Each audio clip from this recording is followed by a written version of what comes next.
Monsieur Larive.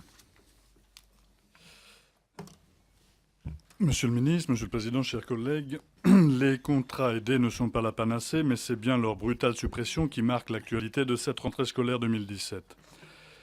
Des milliers de travailleurs socio-éducatifs passeront directement du statut de précaire à celui de chômeur.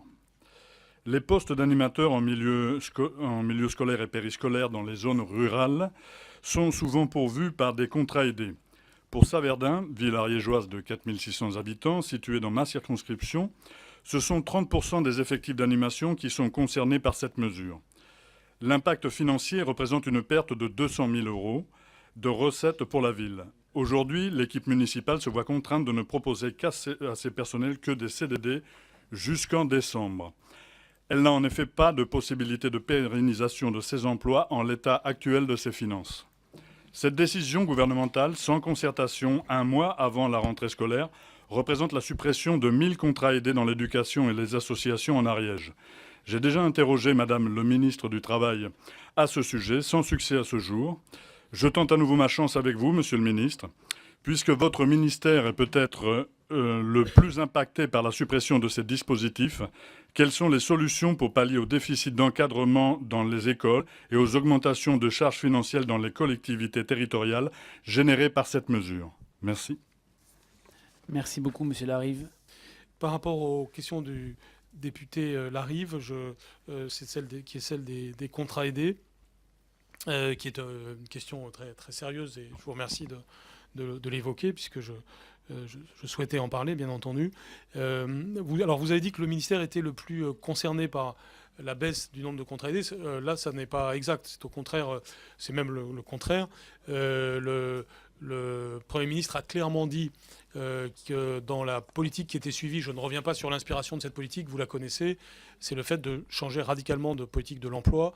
Et donc, s'il y a baisse des contrats aidés, c'est pour lui substituer une politique de formation professionnelle qui mène véritablement à l'emploi, puisque, comme vous l'avez rappelé vous-même, il y a une certaine précarité de la situation des contrats aidés, d'une part, et d'autre part, s'agissant de ceux qui sont employés dans le secteur public, c'est à peine plus de 20% d'entre eux qui, à la fin, ont une insertion professionnelle.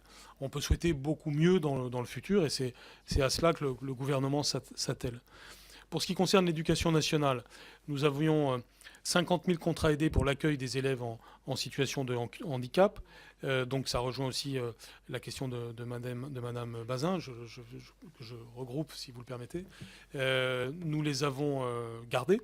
Il n'y a donc aucune diminution du nombre de contrats aidés pour l'accueil des élèves en situation de handicap. Et puis, pardon, je fais le détour par cette question pour revenir à vous. Nous avions donc ces 50 000, nous les avons toujours. Il y avait 22 000 AESH, c'est-à-dire des contrats à durée déterminée d'1 an, renouvelables pendant 6 ans, donc des contrats plus robustes que les contrats aidés. Il y en avait 22 000. Nous en avons rajouté 8 000. Donc nous sommes passés de 50 000 plus 22 000 plus 8 000, enfin de 50 000 plus 22 000, c'est-à-dire 72 000 à 80 000.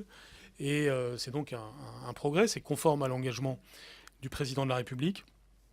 Il est exact qu'à la mi-septembre, il y avait encore 3 500 situations non résolues, non pas du fait de notre manque de moyens, mais du fait de problèmes de recrutement de notre part.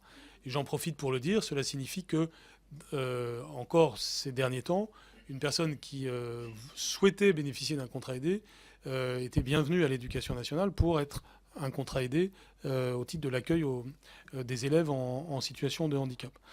Au moment où je vous parle, même si encore certains points doivent être faits, ce chiffre est en train d'être résorbé. Il était d'ailleurs à la mi-septembre meilleur que le chiffre de l'année dernière, malgré l'augmentation du nombre de cas. Et donc, nous devons, en ce début du mois d'octobre, arriver à peu près à une réponse pour l'ensemble des cas. Je ne dis pas qu'en la matière, la situation soit pure et parfaite, ce serait faux. J'ai tous les jours des témoignages de difficultés diverses et variées qui peuvent souvent être de nature qualitative. Ce qui est important, c'est quand même de progresser sur ces sujets et puis d'être dans une logique constructive qui nous permet de résoudre les problèmes en cours d'année, en fonction des situations qui se présentent.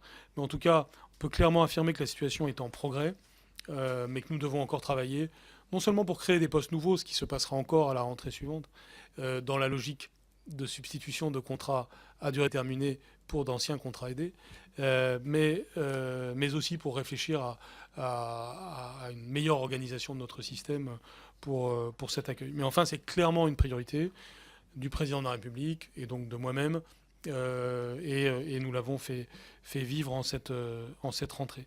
Donc nous avons pu définir une priorité pour les contrats aidés, pour l'éducation nationale en général, pour l'accueil des élèves en situation de handicap et pour l'outre-mer. C'est ce qui nous a permis de faire face à cette situation de transition, et je le reconnais volontiers, hein, je ne dis pas que votre question n'a pas de fondement. Il y a eu des problèmes, notamment pour l'assistance administrative au directeur d'école, mais notre volonté, c'est aussi de créer que cette transition se passe le plus vite et le mieux possible, notamment en ayant pu, dans un certain nombre de cas, avoir, en lien avec les communes, des nouveaux contrats meilleurs pour les personnes concernées auprès de ces directeurs d'école. Et quand ça n'est pas le cas, qu'ils puissent bénéficier d'aides nouvelles. Nous y travaillons encore aujourd'hui. Et donc, je reconnais qu'il y a un sujet, mais c'est un sujet pour lequel il y a une vision de résolution progressive du problème.